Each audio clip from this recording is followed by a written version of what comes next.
Michel Soares, que bom tê-lo aqui no programa novamente agora para uma entrevistinha, né, cara? Uma entrevistinha não, uma entrevistona contigo, né, Michel? Obrigado pela tua presença aqui, Michel.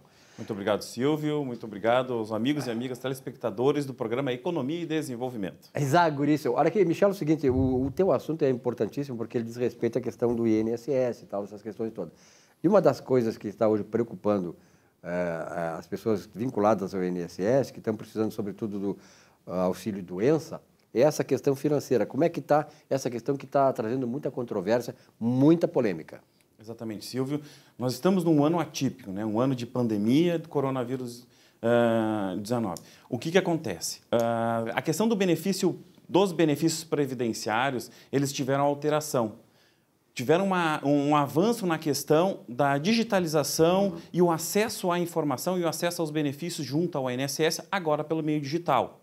Outrora, tu tinha a possibilidade, o segurado tinha a possibilidade de fazer um encaminhamento dos benefícios pelo telefone 135, diretamente nas agências do INSS, e tinha o site do Meu INSS. Agora, foi tudo canalizado no Meu INSS. E o grande problema é que a nossa população ela tem uma certa dificuldade, na grande maioria, acesso à internet. E os benefícios estão todos restritos a acesso à internet. Isso que tem causado muita dificuldade e dúvida referente ao segurado, pois ele não tem o acesso ao benefício e também a informação, né, Silvio? E qual é o principal problema hoje? As pessoas que, por exemplo, antes da pandemia fizeram a requisição do auxílio-doença, como é que elas estão sendo tratadas? Como é que o INSS está tratando essas pessoas? Exatamente. Aí vai uma grande dica do programa, né, Silvio, que é a atenção na hora da concessão do benefício. O benefício ele é concedido com uma média aritmética simples do total das contribuições. Então, aqueles segurados que fizeram o pedido de auxílio-doença até fevereiro de 2020, eu digo esse marco temporal, pois em março o governo federal implementou o auxílio-doença emergencial. O auxílio-doença emergencial ele é concedido ao segurado sem precisar ter acesso à perícia médica, em razão das agências do INSS fechadas, e aí então o segurado não tem acesso. Então, ele escaneava e mandava os documentos médicos para apreciação do INSS. Este benefício, por ser de caráter emergencial em razão da pandemia, era concedido um auxílio, um adiantamento de um salário mínimo. Hoje, nosso salário mínimo está em R$ 1.045. O problema é que aqueles segurados, aqueles que pleitearam o benefício antes desse auxílio emergencial, eles, o que acontece? Pediram o benefício de dezembro, janeiro e fevereiro, só que da concessão, o INSS, por um erro de cálculo, tem concedido e tem encaminhado eles pelo auxílio emergencial. Isso tem diminuído os seus benefícios. E se o segurado não se atentar a isso, ele vai receber o equivalente ao salário mínimo, quando, na verdade, ele deveria receber conforme as suas contribuições para a autarquia federal. E aí que se vê, né, como é que o setor público hoje trata a sua clientela, porque nós é que mantemos, né, o sistema todo. Quer dizer, é uma vergonha. Eu, sinceramente, acho assim, ó, por exemplo, as empresas privadas, mesmo na pandemia, trabalharam. Nós trabalhamos, nós não paramos de trabalhar. Por que o setor público tem tanta dificuldade em aceitar voltar a trabalhar, mesmo, né, Michel, considerando todos os protocolos, os cuidados que o governo tem tido? Quer dizer, esta é a diferença. Então, é por isso que quando a gente critica o sistema público, nós criticamos a postura como o setor público trata aquele que é o seu mantenedor, que somos todos nós. Exatamente, bem lembrado, Silvio.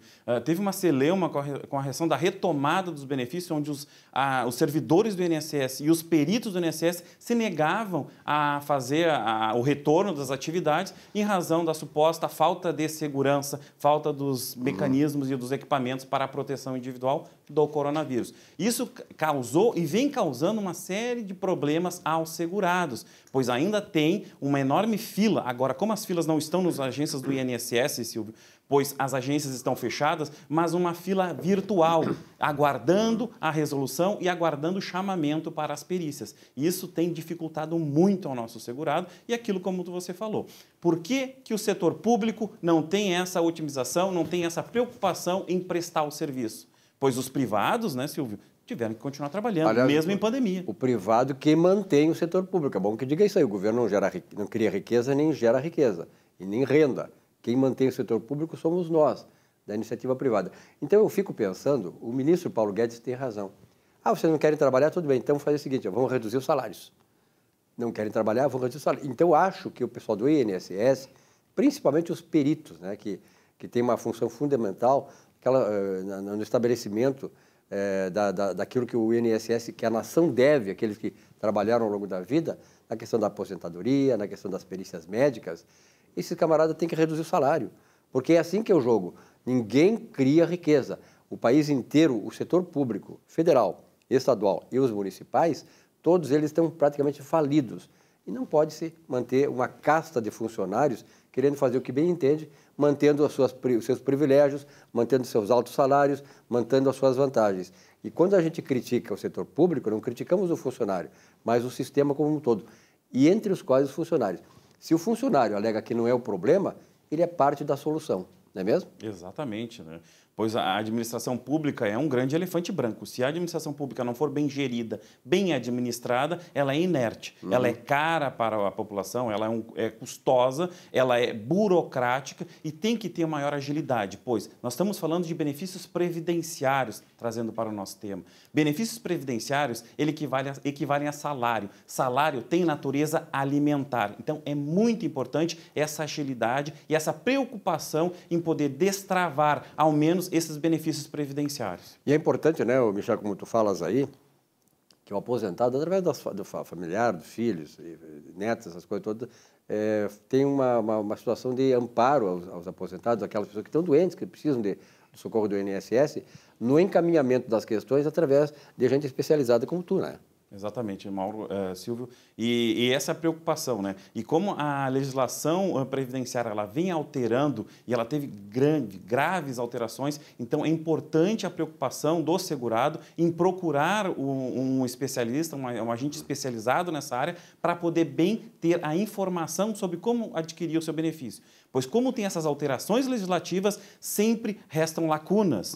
E essas lacunas elas têm que ser bem preenchidas por profissionais que conheçam a matéria e saibam qual o melhor caminho para o segurado buscar os seus direitos, que na verdade nada mais é, né, Silvio, que o seu direito, pois você contribuiu. Nada vem de graça. A Previdência ela só retribui. Ela é um grande seguro. Então, se você contribuiu, se você prestou ao longo de uma vida inteira contribuições para a Previdência, agora, quando você precisa, não pode ser desamparado e desassistido pelo Estado. É muita crueldade quando a gente vê aquelas filas de pessoas velhas, muitos problemas de locomoção, doentes, né, em filas, sendo maltratadas pelos funcionários do INSS. Não são todos, é claro, a gente não vai generalizar, mas esta é uma realidade e sobre isso eu tenho sido crítico, muito crítico e tenho sido muito perseguido por isso, mas o que a gente quer é exatamente que o setor público seja como da iniciativa privada. Vista a camiseta, pois ele é pago por essas pessoas que estão lá. Com relação às aposentadorias, para encerrar a nossa entrevista, o processo de aposentadoria, como é que está sendo prejudicado também? Exatamente, né? Como acabamos de falar sobre a questão das alterações legislativas, restou uma lacuna.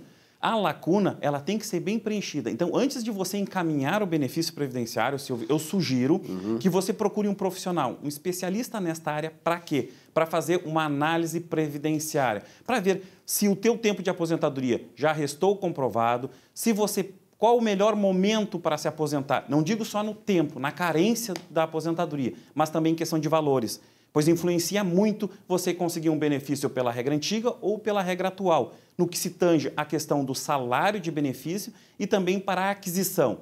Vou ser bem rápido e bem preciso na questão de salário da contribuição.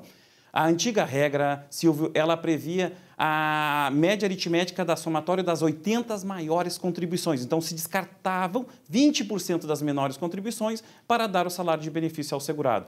Com a alteração legislativa, não tem mais a questão da regra do descarte. É 100% daquilo que tu contribuiu. Então, de julho de 94 para cá, se fará uma média aritmética daquilo que você contribuiu, sem descartar as 20 menores. Isso dá um grande prejuízo para o segurado, pois de 15% a 20% diminui só o valor real do benefício. O governo sempre procura tirar e não aumentar e não agregar. Mas, enfim, é o sistema que nós temos aí. Temos que mudar, é claro, vamos lutar por isso. Michel, obrigado pela tua presença aqui, pelos esclarecimentos aos nossos telespectadores. É sempre um prazer, Silvio, e até o próximo programa. Um rápido intervalo, já voltamos aqui com o nosso Economia e Desenvolvimento. Até já.